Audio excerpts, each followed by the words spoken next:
When Dr. Robert Gates returned to public service in December 2006, accepting the appointment of President Bush as our nation's 22nd Secretary of Defense, he knew well that he would face a world that was vastly different, more unpredictable, and in many ways far more dangerous than even the Cold War years of the 20th century. The world stage had changed, the players had changed, the threats had changed. America and our armed forces were confronted with an entirely new array of military and political challenges, challenges that would require unconventional thinking, reassessments of everything from our national defense strategy to our budgeting and procurement priorities, to our organizational structure and design. All of this while hundreds of thousands of American men and women were deeply engaged overseas in 2 wars. And at home, our nation was fast becoming mired in a world economic collapse of epic proportions. Secretary Gates and his team recognized from the very beginning that understanding, preparing for, and responding to the challenges of an ever more unpredictable and dangerous world were at the very heart of ensuring our national security, and indeed the cause of freedom in the 21st century. As he said in a speech at Kansas State University in November of 2007, the end of the Cold War and the attacks of September 11th marked the dawn of another new era in international relations, an era whose challenges may be unprecedented in complexity and scope.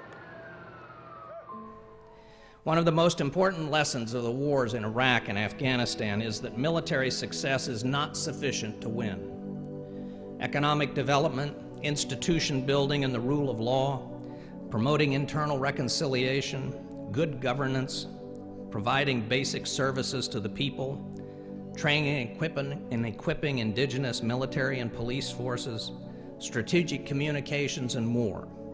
These, along with security, are essential ingredients for long-term success. So too, he went on to give further definition to his 21st century national defense strategy by making clear the vital need to maintain our military superiority in conventional warfare, but importantly, to substantially expand our capability to deal rapidly and effectively with the new reality of asymmetric warfare, with irregular forces, insurgents, guerrillas, terrorists, and other non-state groups. We can expect that asymmetric warfare will be the mainstay of the contemporary battlefield for some time. These conflicts will be fundamentally political in nature and require the application of all elements of national power. Arguably, the most important military component in the war on terror is not the fighting we do ourselves, but how well we enable and empower our partners to defend and govern themselves.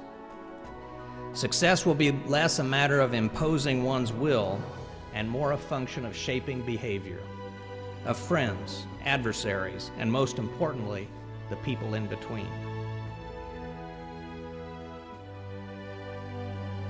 Based on this holistic assessment of capabilities, risks, and requirements, Secretary Gates has put his words into action by systematically reshaping the priorities of America's defense establishment, how it operates, and how it's organized.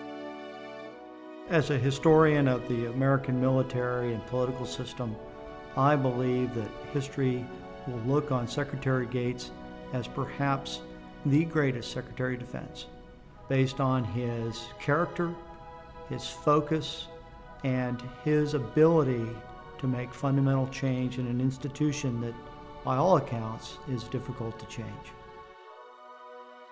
To be sure, the driving principle of this 21st century national defense strategy is balance. Balance between doing everything necessary for success in the conflicts we're in, and yet being fully prepared for future contingencies that might arise. Balance between institutionalizing capabilities such as counterinsurgency and stability operations, and helping our partners build the capability to defend themselves in the future. And balance between retaining the cultural traits that have made our armed forces so successful, and yet shedding those that are barriers to change to meet the complexities of the new international environment. They brought in somebody in a very turbulent environment that could objectively look at things, come up with an assessment, and determine the right course of action. So he was a right person at the right time.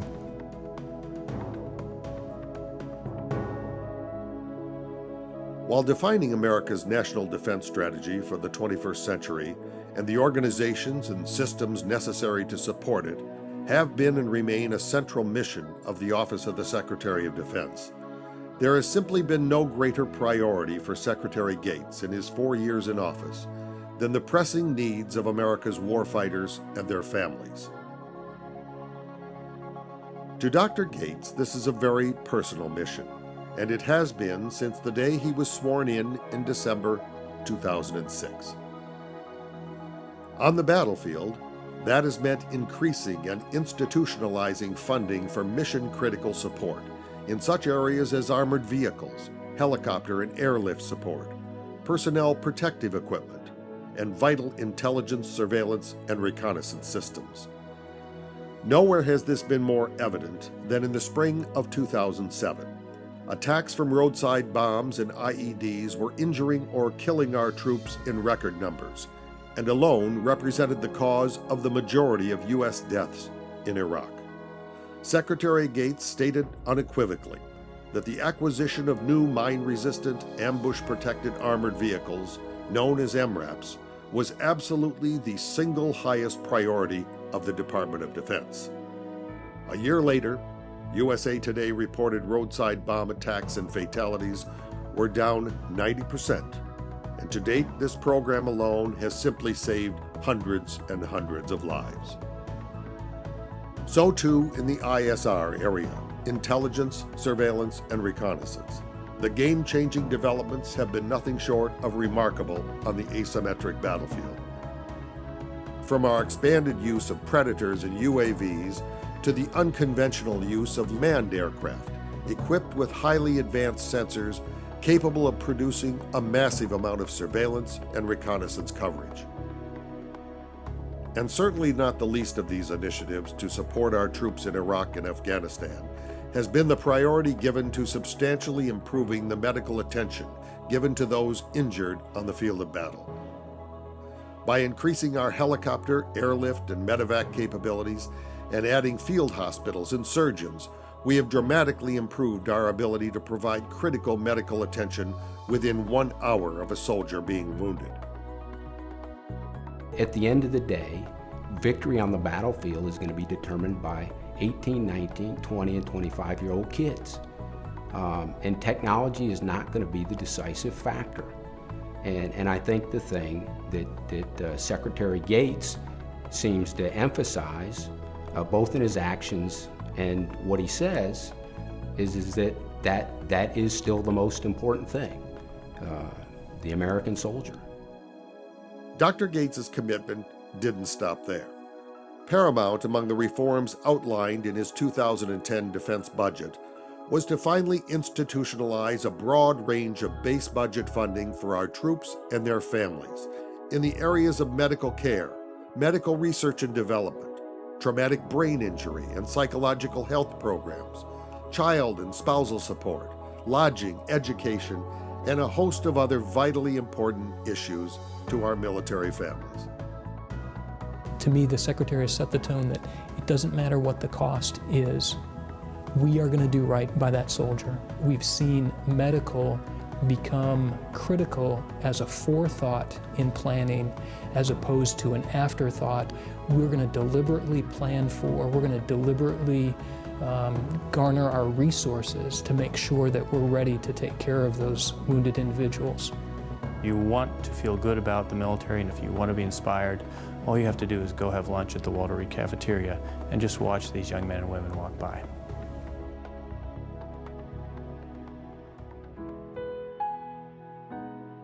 The personal nature of Dr. Gates' commitment to the men and women of our armed forces came forth when he was asked to speak on April 21st, 2009, at the time-honored Aggie muster ceremony at Reed Arena on the campus of Texas A&M University. Listen to the words of a class of 2000 Aggie serving as a first lieutenant in the 101st Airborne, who emailed a friend on campus on the eve of the war in Iraq in 2003. He wrote, "If I had one thing to say to the commissionees of this year's graduating class, I would tell them above all else, love their soldiers, Marines, and airmen. My soldiers are my heroes. They come from across the country. They grew up without the benefits I had in my life. For one reason or another, they serve the United States of America every day. Their daily routine and sacrifices are the bedrock and foundation of what makes this country safe.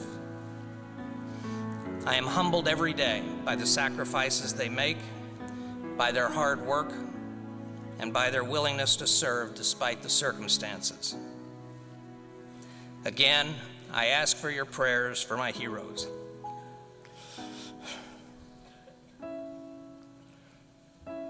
Lord willing, we will all be home soon. In the meantime, I look forward to seeing my buddies on the high ground." That email was sent 6 long years ago. In that time, 22 Aggies have made the supreme sacrifice for their country in Iraq and Afghanistan. 10 of them were students when I was president. I signed the diplomas of 4 of them, shook their hands and handed those diplomas to them, and witnessed their commissioning. For 8 of them, I probably signed the paper that sent them into combat. And for 9, I wrote the condolence letters to their parents. So I ask your indulgence tonight for me to call the muster for them, for these Aggie heroes.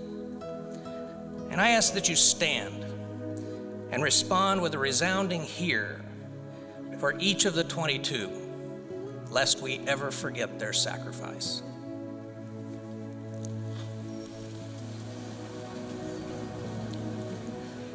First Lieutenant Jonathan Rozier, class of '01. Captain Lyle Gordon, class of '97.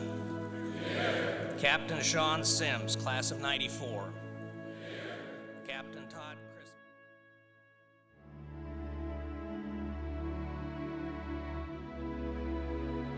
On behalf of a grateful nation, the National Defense University Foundation is proud to present the 2010 American Patriot Award to Secretary of Defense Dr. Robert M. Gates.